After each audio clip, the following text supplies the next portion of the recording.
record this. My name is Barbara Krasner. I'm the director of the Mercer Holocaust, Genocide, and Human Rights Education Center at Mercer County Community College. And I am very happy to welcome you to this session with author Jeffrey Sussman about Holocaust fighters. So he'll be talking about his book. And Jeffrey is the author of 15 nonfiction books. His most recent ones include Max Baer and Barney Ross, Jewish Heroes of Boxing, Boxing and the Mob, The Notorious History of the Sweet Science, and Big Apple Gangsters, The Rise and Decline of the Mob in New York. All published by Rowman and Littlefield. In addition, Jeffrey is president of Jeffrey Sussman, Inc., a marketing and PR firm. So welcome today, Jeffrey. We're so happy to have you with us. Thank you. It's a pleasure to be here. I feel honored to be able to address all of you today about my new book. People ask me how I came across this subject and what interested me. I had written a number of books about boxers before, and one of my first books was called Max Baer and Barney Ross, Jewish Heroes of Boxing, and I was researching Jewish boxers at that time. And one of the boxers that I came across was a man named Harry Haft, who was a survivor of Auschwitz and came to America to have a boxing career afterwards. And when I learned about Harry Haft, led me into investigating the lives of other concentration camp boxers. And I found out there were quite a number of them. And it was very dispiriting in many ways, because these were men who were imprisoned and mistreated and then forced to fight for their lives. It was a horrible experience for them. And the first one that I encountered was a Tunisian Jew named Victor Young Perez, who he learned to box in a Maccabee club, which was a Zionist boxing club in Tunis in the 1930s, along with his brother, who was known as Kid Perez. And Victor was a very proficient boxer, and he felt that the future for him lay in Paris, not in Tunis. And he moved to Paris and engaged in a number of boxing tournaments there. And he became the youngest flyweight boxing champion in Europe. I think he was just turning 20 when that happened. And he was a very handsome, very charismatic young man, very small, which is why he was a flyweight boxing champion. He was only about 5'1" and probably weighed 110 pounds. But because of his charisma and his good looks and his charm, he had a number of affairs with several French movie stars at the time. And one in particular who became the love of his life was a woman named Mireille Ballin. And they were often photographed together on the Champs-Élysées, going on shopping sprees, being in nightclubs, restaurants. They were quite the glamour couple for a number of years. However, after the Nazis conquered France, Mireille decided, she was an actress and an opportunist, she decided that her future was with the conquerors rather than with a Tunisian Jew. And so she left Victor and started an affair with an SS officer named Beryl Despot. It sounds a little like despot. And she wound up betraying Victor to this man. And before, and as a result of that, Victor was sent off to Auschwitz. And from Auschwitz, he was sent to a subcamp called Monowitz, which was run by the IG Farben Chemical Company. And his brother had warned him that this was a possibility, that he could be arrested and sent to a camp. And Victor felt that his celebrity would protect him in Paris. Well, obviously it didn't, though his brother managed to survive in relative safety in Tunis. But in Monowitz, Victor was put to work doing really backbreaking work and put on a starvation diet. But eventually they realized that he was a famous boxer. And so they forced him to have fights, sometimes as many as 2 a week, which is extraordinary when you think that a professional boxer might have a fight once a month or once every couple of months, and that's someone who is well nourished and extremely physically fit. Here was a man who was almost starving and was being worked to death almost. And they put him in a match with an SS man who was much larger than he was, and the man was beating Perez into a bloody mess.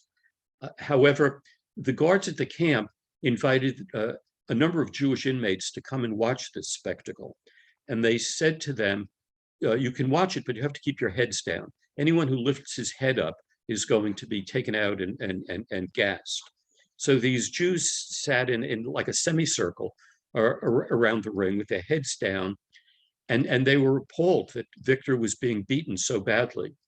And his nickname in the boxing ring was Young, because he was such a young man. And they started saying that in a chorus of whispers. They were going, "Young, Young, Young." And eventually it inspired him. And he was able to call upon all of his old boxing skills, and he defeated this much larger opponent. However, this infuriated the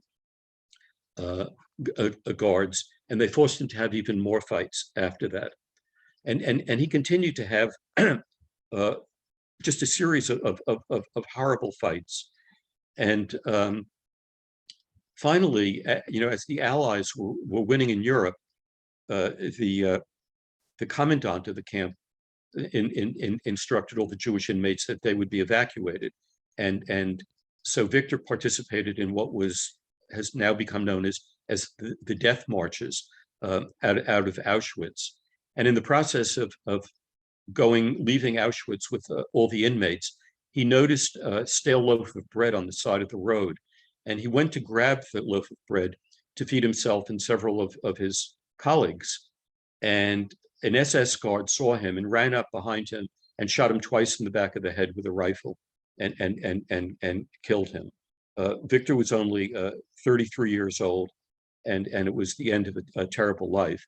I will say about the love of his life, Mireille Ballin, that she and Beryl Despach ran off to Italy after the Germans were losing the war, and they were hunted down by the Free French, who assassinated her lover and brought her back to France and imprisoned her, where she was raped numerous times in prison and beaten up. And after the war, eventually she was released from prison, but she led a life of where she was looked upon as someone who was one of the most ignominious people in French cinema, and barely got any work. And she died in poverty many years later.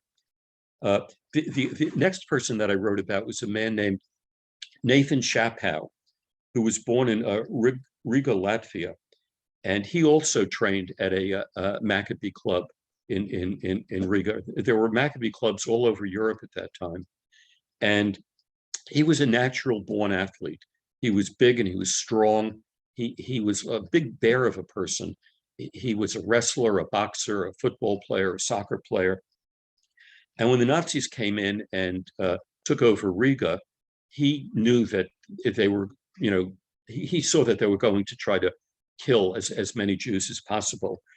And his motto for then and for the remainder of the war was, "Better to die a brave man than to be killed as a coward." And he was determined that he was going to fight against the Nazis and resist in any way that he possibly could. And because of his stature as an athlete, he carried himself with a great deal of pride. And this offended a local SS officer whose last name was Hoffman. And Hoffman used to follow Shapow around on the streets and curse him, try to humiliate him, hit him with a stick, and so forth. And one day Hoffman instructed Shapow to take him to his home.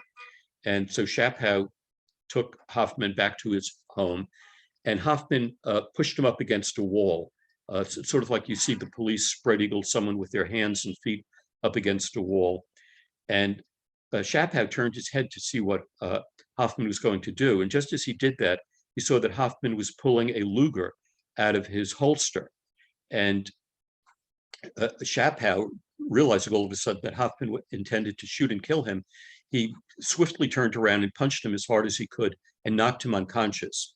He then took Hoffman's gun and he was going to shoot Hoffman, but then realized that the sound of gunfire would alert other SS men, and that would bring them to his home, which he wanted obviously to avoid. So instead, he took a lamp off his bureau and used the base of the lamp to beat in Hoffman's skull. He crushed his skull, killed him. Then he wrapped his body in a shroud, and he waited until about 2 or 3 o'clock in the morning, and then dragged the body out and took it to an alley. He left it in a darkened alley, hoping that the SS would not find it for several days.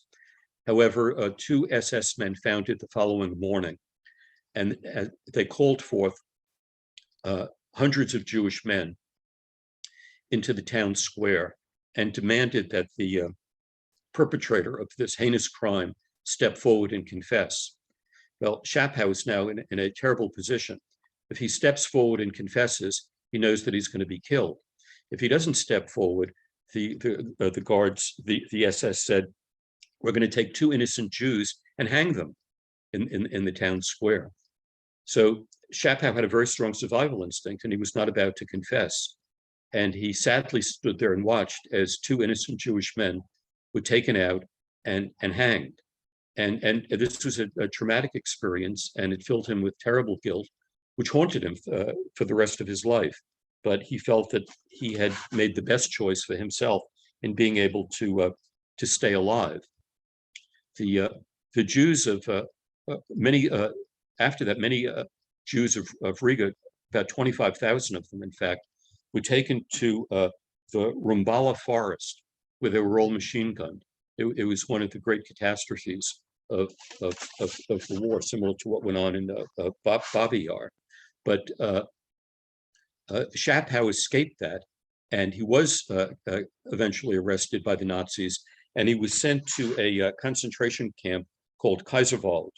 And there, for the end, here was another man who was again forced to box for the entertainment of his Nazi guards.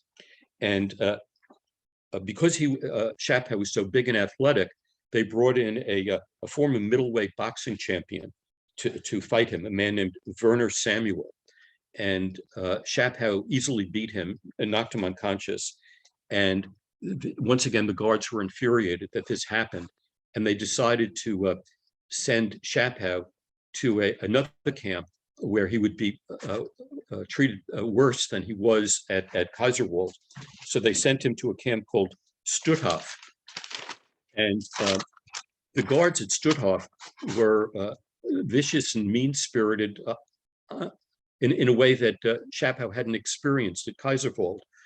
When the Jews got off the railroad cars and were marched into the camp, the guards would sit there and they would sing this terrible song. It goes, Jews go through the Red Sea, the waves close in, and the world is happy. Jews are drowned. And here again, Schapow was forced to fight other opponents to prove that he to prove to himself that he was stronger and better than anything the Nazis could put up against him, and he was determined to survive. Now, what was interesting is one day, a commandant from another camp, the Magdeburg camp, came to Stutthof and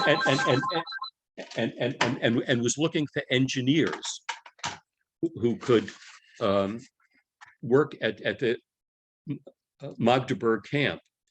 And Schapow, feeling that this was a possible way of surviving, said that he was an engineer, even though he had no experience as an engineer. And when he got to Magdeburg, actually, they didn't even put him to work doing engineering work. All he did was sweep floors and clean oil off of garage floors. But as the Allies were closing in, once again, the guards at Magdeburg decided that they would evacuate the Jews, and Magdeburg was surrounded partially by water. And so they put as many Jews on boats as they possibly could, but they didn't have enough boats to accommodate all the Jews in the camp.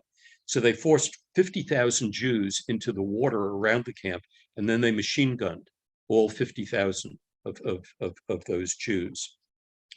While this was going on, Chapow and several other inmates at this camp were able to grab hold of SS uniforms, because some of the guards, fearing that they would be captured if the Allies came to the camp, got rid of their uniforms. And Chapow and some of his friends took those uniforms and they escaped from the camp. And Chapow made his way to Allied lines, and he could not speak English. He could only he was able to speak Yiddish, and the American soldiers who he encountered thought he was an SS guard because of the uniform he was wearing, and he couldn't converse with them in English. And he drew a Jewish star on the sand in the ground in front of him. And so they brought up a Jewish GI who was able to speak Yiddish, and he was able to converse with Chapow and confirmed that, in fact, Chapow had been a prisoner and that he wasn't an SS guard. Following his freedom, Chapow sailed to what was then Mandate, Palestine. And there he bumped into a man who had been a con artist in Riga. The con artist had stolen Chapow's mother's money and his brother's money that had been designated by this con man to use to buy papers to get them out of Riga to a safe haven. And because he stole the money, Chapow's brother and mother perished in Riga. So when Chapow encountered this man on the streets in Jerusalem, he beat him nearly to death. He didn't kill him, but he came very close to doing it. And shortly after that, he joined the Irgun to fight for Israeli independence. And then in the War of Independence, he joined the IDF and fought for Israeli independence. While he was there, he met a woman who became his wife. They married. They moved to Chicago. And from Chicago, they moved to Los Angeles, where he opened a successful trucking company. And he had two children, Mike and Adina. And I was very fortunate to have been able to have interviewed his son for this book, who told me a great deal about what his father went through and what his father's life was like prior to being a concentration camp inmate, and what his life was like in the camps. The next person I wrote about was a Greek Jew named Salamo Aruk, who was, when he was only 17 years old, he became the middleweight boxing champion of Greece. And he was from Salonika, which had a very large Jewish population. It was about 35% Jewish. So Jewish was the population of Salonika that on Saturday, the whole city closed down for the Jewish Sabbath because most of the Jews in the town for centuries had worked as stevedores, and they were unable to unload and load ships because it was the Sabbath. So the town figured, we might as well close down. None of the Jews are going to work, so no one's going to work today. And the Jews fought with the Greek army in repelling an Italian invasion of Greece, which so angered Hitler that Hitler then sent the Wehrmacht to Greece, and the Wehrmacht conquered Greece, and Hitler sent a terrible man who became a war criminal, a man named Alois Brunner, who helped to round up thousands upon thousands upon thousands of Jews and send them to concentration camps. He was a very vicious man who, after the war was lost for Germany, he went to Syria. He joined the Ba'ath Party and became a friend of Assad. And his job there was to teach Syrian soldiers how to torture and kill captured Israeli soldiers. He was a monster, and unfortunately, he escaped justice. On March 15th, 1943, Aruk, his father, mother, sisters, and brother all arrived at Auschwitz.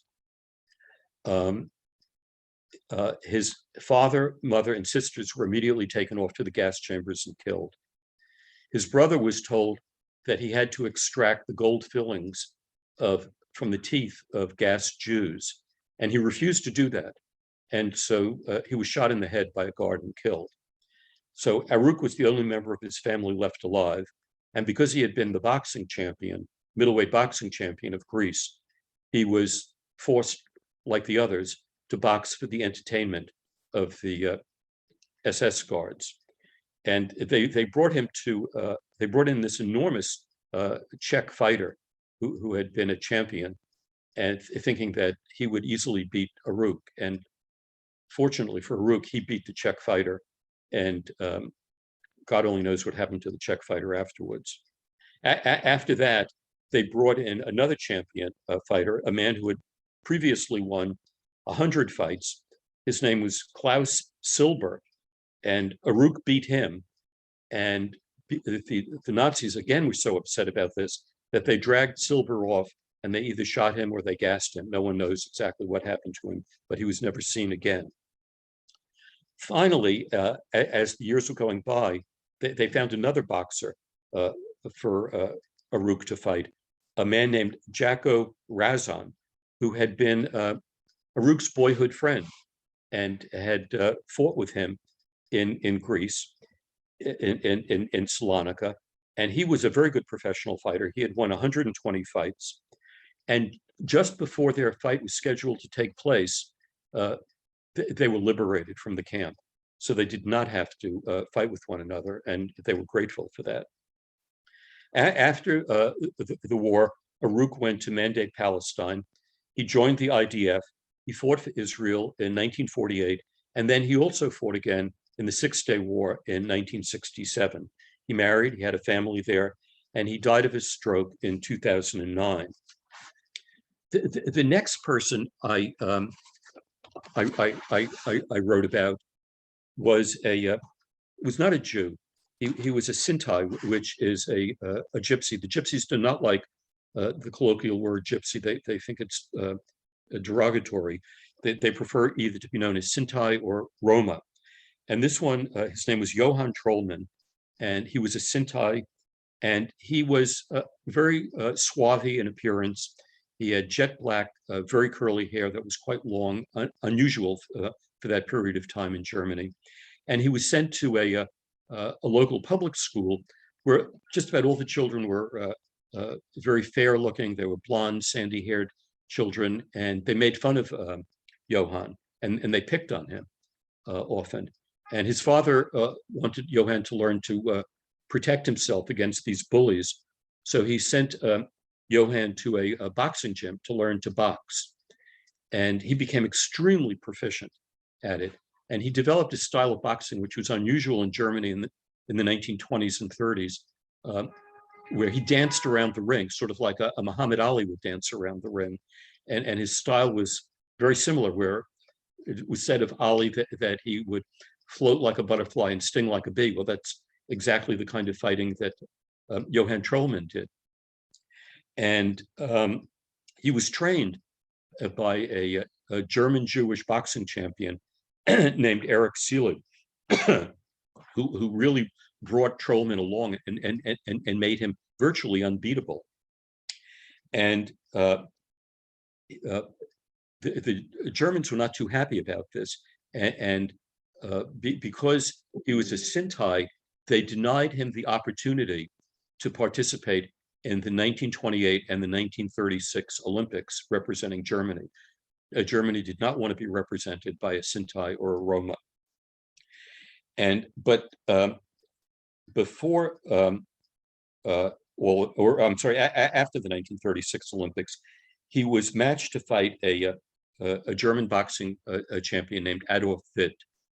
And Adolf Witt used the standard, at that time, German style of boxing of standing flat-footed in the center of the ring and trading punches with an opponent. And meanwhile, Johann is dancing all around him, inflicting punches at will. and Witt is unable to deliver a single punch to Trollman. And Trollman easily won the fight. He was declared the light heavyweight champion of Germany.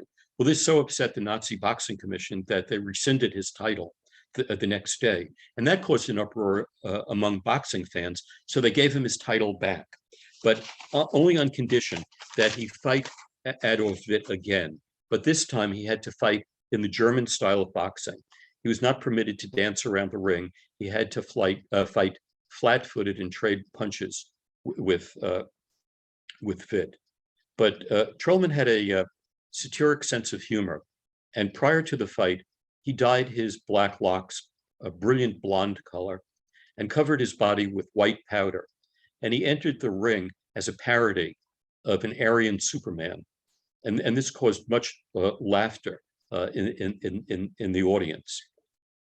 However, he did stand and fight toe-to-toe with Witt, and as expected, the referees awarded the light heavyweight title to Witt. And so the German Boxing Commission said that since you're no longer a boxing champion and you've lost the fight, you're going to be drafted into the Wehrmacht. And he was drafted, and he was sent to the Eastern Front, where he was badly wounded, so badly wounded that he was sent home to recover. And while he was at home recovering, he was dishonorably discharged, because they said, since you're wounded, you're no use to us anymore. And shortly thereafter, the German army dishonorably discharged all members of the Wehrmacht who were either Sinti or Roma. And many of them would subsequently be sent to concentration camps. And that's what happened to Trollman. He was, after he recovered from his wounds, he was sent to a camp called the Neuengamme camp. And there he was very badly beaten by guards. They found it a sport to kick him and hit him with sticks and to beat him. And his friends in the camp thought that he was on the verge of being killed. And so when another inmate died, they gave that inmate Johann Trollman's name, and they gave Trollman the dead inmate's name, hoping that this would save Trollman. And then they arranged for Trollman to be sent to another camp. But the man who was given Trollman's name, his body was cremated, and then Trollman's family was sent a bill for the cremation. Meanwhile, Trollman, alive under another name, is sent to a second camp. The camp that he was sent to was called the Wittenberg camp. And there he was finally recognized as a former boxing champion. And he was forced to have numerous fights, and he did, and he won them. But there was a very vicious capo at that camp named Emil Cornelius. And the guards said that Cornelius, who was big and strong and healthy and fit, would easily destroy and beat Trollman. So they set up a match between these two. And Trollman beat Cornelius very badly. And Cornelius, excuse me, felt humiliated by this and set Trollman to do all kinds of backbreaking work. And he would hit Trollman with a stick while Trollman was working, and he would curse him. And this went on for several days. And finally, Cornelius snuck up behind Trollman one day with a club and battered Trollman to death over the head. And he was only 36 years old when he died. And it wasn't until 30 years later that the German government restored Trollman's title as a light heavyweight boxing champion. Now, the next one I wrote about is the man I mentioned at the beginning of my talk, Harry Haft, who was brought up in Poland. And he was only a teenager when the Nazis came and conquered Poland. And during the first week of Nazi occupation, an SS soldier saw him on the street and grabbed him and put his hand in a door and pressed his fingers against the jamb of the door and then slammed the door against his fingers, breaking all the fingers in one of his hands. He was arrested shortly thereafter and sent to Auschwitz. And his job at Auschwitz was taking gassed bodies and putting them into the ovens. And one day, he was taking a body, I guess it was off a wheelbarrow, and about to put it into an oven. And he noticed that the man's eyes were open. The man was still alive. And he said to the guard, I can't put this man in the oven. He's still alive. And the guard said to him, if you don't put him in the oven, I'm going to shoot and kill you. You have a choice, put him in the oven or I'm going to shoot you. And Haft put him in the oven, closed the door, and heard screams. And then the man perished. A few minutes later, Haft got to put the man's wife in the oven. Fortunately for her, she was already dead. But this event absolutely traumatized Harry Haft. To say that it would haunt him for the rest of his life would be an understatement. Because he had been a strong athletic person, he too was forced to fight on a regular basis in the Nazi concentration camps, and it was a bare-knuckled fighting. So not only were you injuring someone when you landed a punch, but chances are your knuckles would break eventually also, because boxing gloves are not to protect the opponent who's being hit. They're actually to protect the hands of the boxer. So if you're boxing bare knuckled, you're going to wind up with a lot of broken bones in your hands. And one of his bouts, the SS guards assembled a group of Jewish inmate musicians to play their violins, while a fight was going on. And there were a row of them sitting in front of the boxing ring while Haft was forced to fight. And in one night, he was forced to fight 6 men, one after another. And he knew that if he didn't defeat them, that he would be hauled off to the gas chamber. And the endurance that he had going through this, on a starvation diet, of having to fight 6 opponents in one night with this horrible violin music being played all through the event, was nightmarish, to say the least. He and a friend finally were able to steal SS guard uniforms, and they managed to escape from Auschwitz. Their escape did not go unnoticed, however, and they were chased by a number of guards, and Harry and his companion threw themselves into a ditch. Harry went in first, and his companion went in on top of him. His companion had been shot as he fell into the ditch and was dead. 2 guards approached the ditch, and one of them was about to fire his gun at the 2 bodies in the ditch. And his colleague said to him, don't waste your bullets on these 2 dead Jews. They're dead anyway. So let's get out of here. And they left. And Harry was able to survive as a result of that. He waited till about 3 o'clock in the morning and extricated himself from this ditch, and made his way, heading, he thought, at least towards Allied lines. Along the way, he came to a small river, and this was at dawn, probably 6 or 7 o'clock in the morning. And there was a man in the river bathing and singing to himself. And Harry saw the man's uniform on the riverbank, and it was an SS guard's uniform. And the guard called out to Harry, and Harry could not speak German. He responded in a combination of Polish and Yiddish. And the guard in the river asked him if he was a Jew. And Harry didn't answer immediately, but he knew that if he said yes, what would happen to him. So he quickly ran to get this man's gun. And as he's running to get the man's gun, the man is also running to get out of the river, because he all of a sudden realizes that Harry's a Jew. And Harry manages to shoot and kill this man. And then he takes the man's rifle butt and beats in his head and leaves. He also eventually made his way to Allied lines, and like Chapow, he was thought to be a Nazi because of the uniform he was wearing, but also an American GI who happened to speak Yiddish was able to find out that Harry, in fact, was a Polish Jew who had been an inmate at Auschwitz.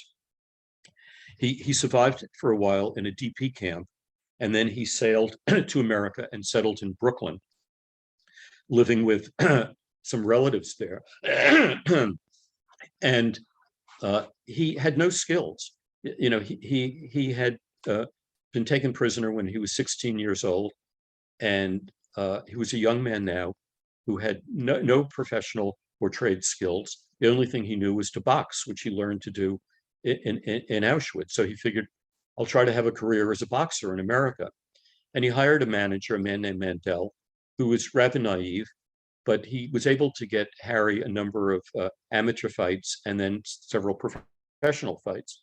And Harry did pretty well in those fights. He was really untrained. He didn't have the skills of a professional boxer because he had never been trained by someone who had those skills.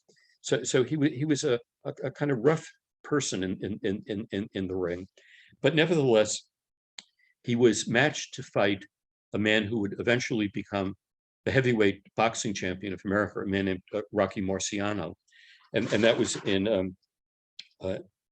July 18th, 1949.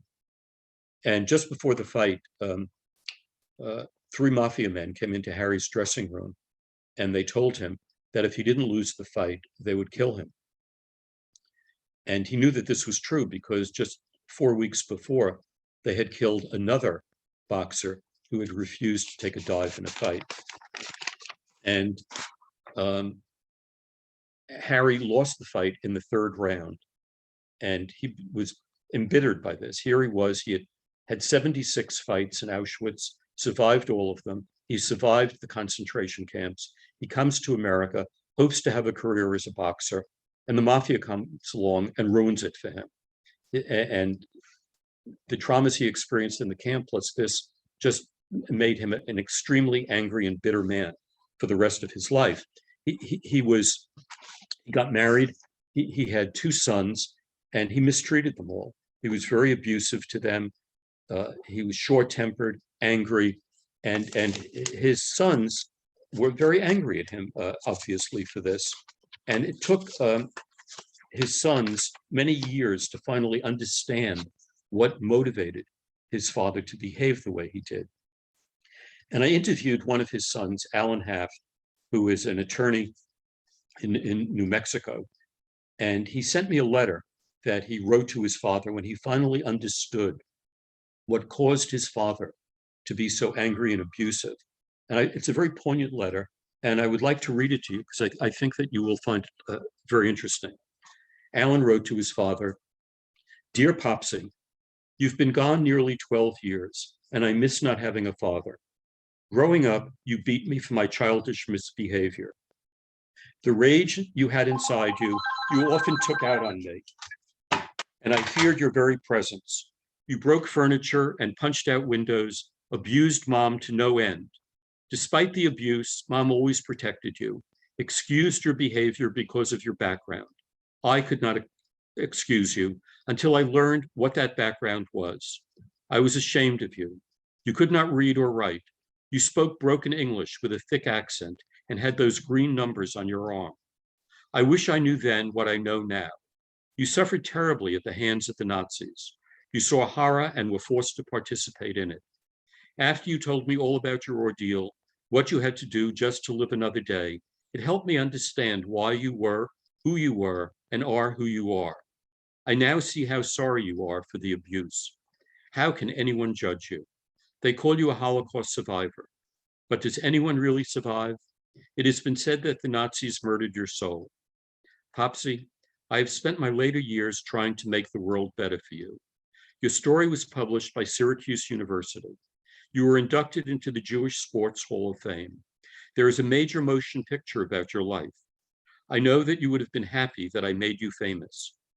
Despite the physical and psychological abuse, I would want you to know I forgive you. Mom died this summer. She was the angel sent by God to care for you. Now it's your turn to take care of her. Love, Alan. And to me, that was just an extremely touching and understanding letter by a son who had the maturity to finally understand and forgive his father for what his father couldn't really control. After I wrote about the boxers in my book, I wrote about two fascinating men who escaped from Auschwitz. One was a man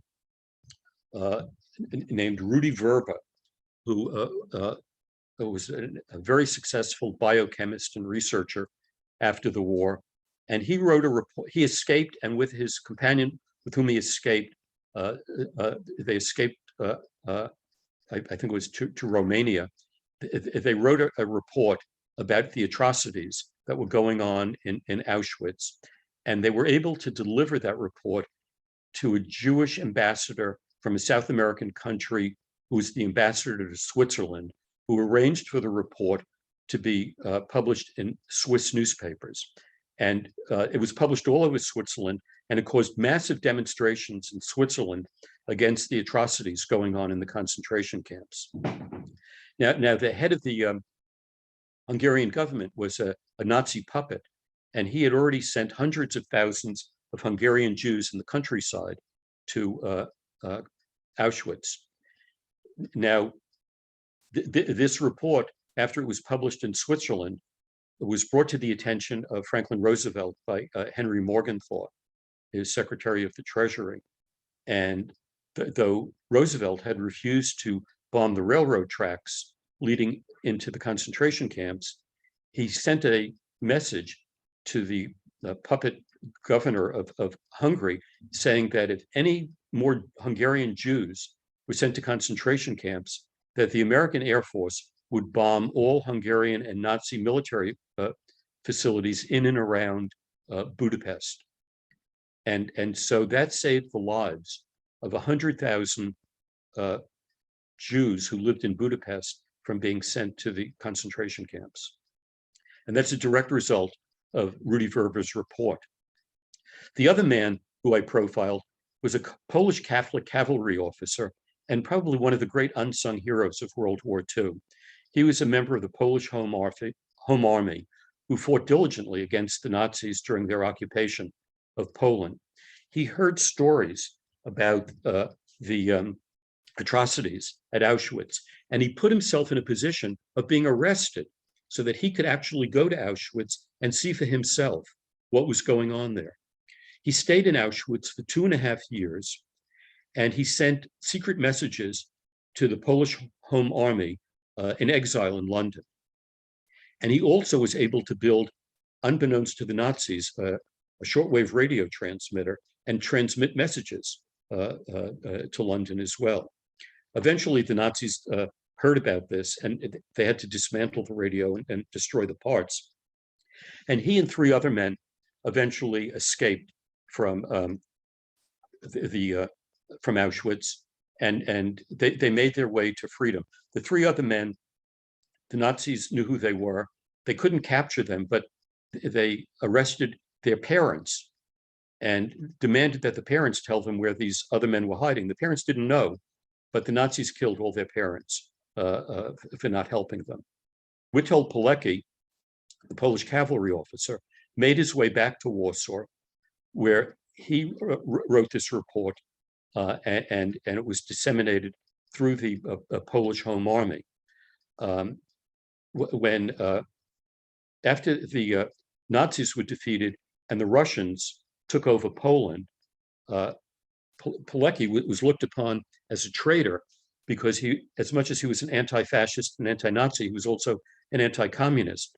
So the Russians arrested him and they tortured him viciously. They pulled out his fingernails. They did all sorts of horrible things to him, forced him to sign a confession that he was a traitor to the Soviets, and they executed him. It wasn't until Russia lost control of Poland in the 1980s that Pilecki was recognized as a Polish war hero because from the time, during the entire time that the Soviets controlled Poland, he was a non-person. He just didn't exist. The next group that I wrote about was a group of called the Avengers. They were from Vilna, and they were led by a man named Abba Kovner. And he wrote a paper. The title is something to the effect, "We should not go like sheep to the slaughter." And he tried to organize all the Jews of Vilna to fight against the Nazis. He told them that the Nazis intended to exterminate all the Jews of Vilna. And most of the Jewish population didn't believe him. They said it's impossible. But, they may arrest us, they may mistreat us, but they're not going to exterminate us. I mean, that's insane. Why would they want to do that? However, he was able to convince 250 of the Jews of Vilna that this was in fact true. And they joined with him in forming an underground army. They were both men and women in this army. And they escaped from Vilna, and they fought alongside Russian partisans against the Nazis. And then they fought by themselves against the Nazis in forests, and they bombed railroad tracks. They assassinated military convoys. They were very effective. And probably beginning around 1944 up until 1950, the Avengers, known as Nakam in Hebrew, assassinated 1,500 Nazi war criminals by 1950. They would often disguise themselves as a British military. They would go to the home of a Nazi war criminal, someone who was not well known as a Nazi war criminal, but nevertheless was one. They would tell him that he was wanted for questioning by British intelligence, and they would drive that person to a forest. They'd pull him out of the car. They'd make him kneel in the woods, and they would say, "You're a criminal. You've killed all these Jews, and now it's your turn to die." And they would shoot him in the head and kill him. And they did that to about 1,500 of these war criminals. They more or less disbanded in 1950 after a failed attempt to poison a large number of SS men. And then the group was similarly organized as a special group within the Mossad, and they hunted down and killed an additional 2,000 Nazi war criminals.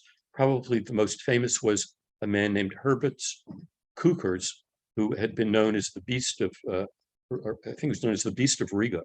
And they hunted him down in South America, where he had been a tour guide, and they assassinated him. And then they sent out a press release announcing that this horrible Nazi war criminal had finally justly met his end. And with it, they sent out a photograph of him lying in a coffin that they had inserted his body in. And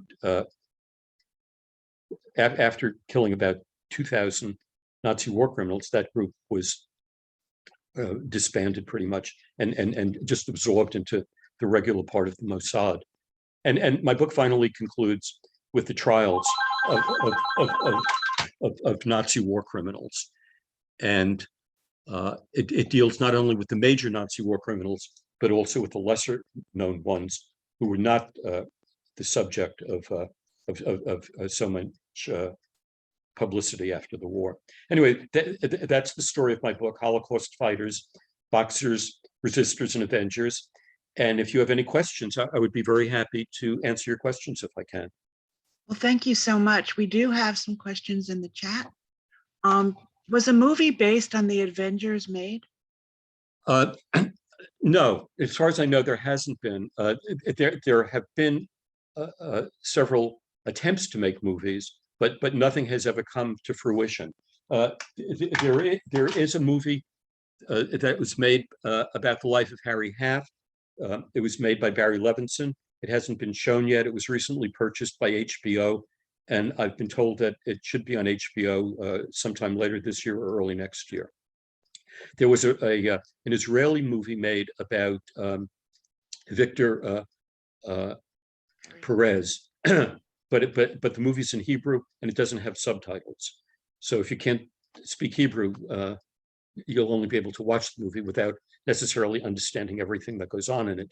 There was a documentary made in France called In Search of Victor Perez, in which they tried to find out more about his life by interviewing people who knew him, including relatives and friends and so forth. And that movie's in French, but it has English subtitles. It's a very interesting documentary. Here's another question. How did you go about conducting the research for this book?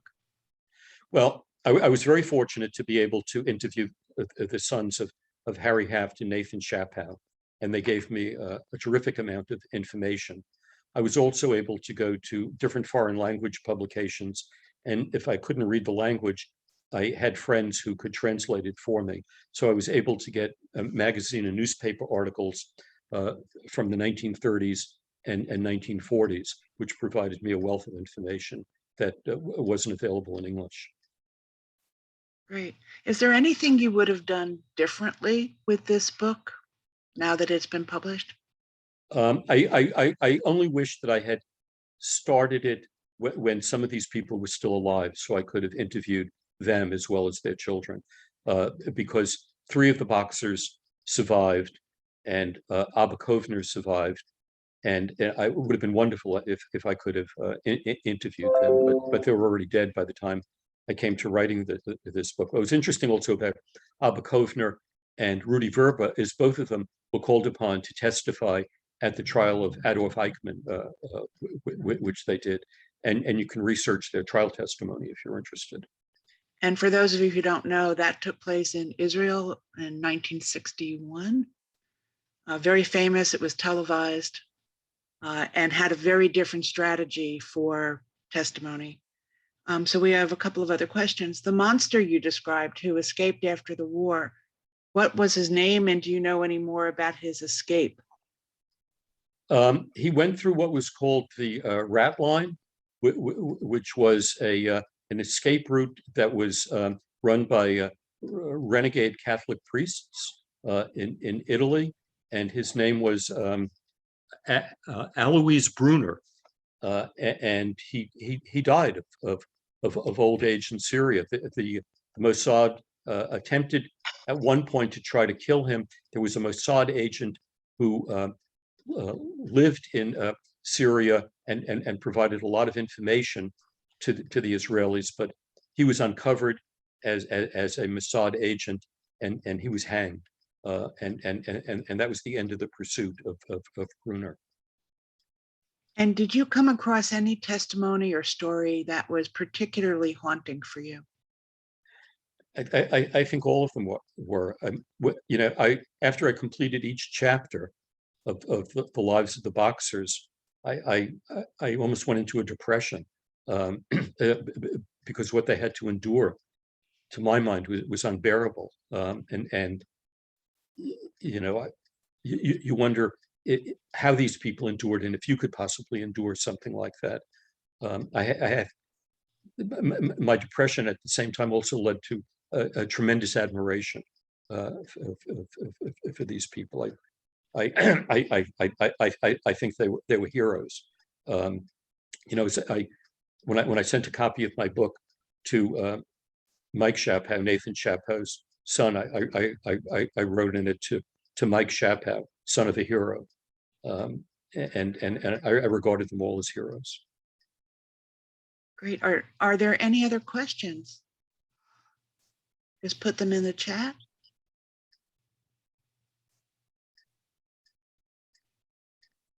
Just to let everyone know, our next event is December 8th at 7 p.m. We have Dr. Hillary Earle coming to us talking about Raphael Lemkin, the UN Convention on Genocide, and the impact on the courts. So you'll be finding out more about that. I don't see any other questions. So Jeffrey, thanks so much for your time today and for your book. It's a great contribution. Thank you for having me. It was a pleasure being here, and I enjoyed talking to everyone about these wonderful people and their contributions to saving lives, including their own. Great. Thanks again so much. Thanks everyone for attending. Bye-bye. Bye. Thank you.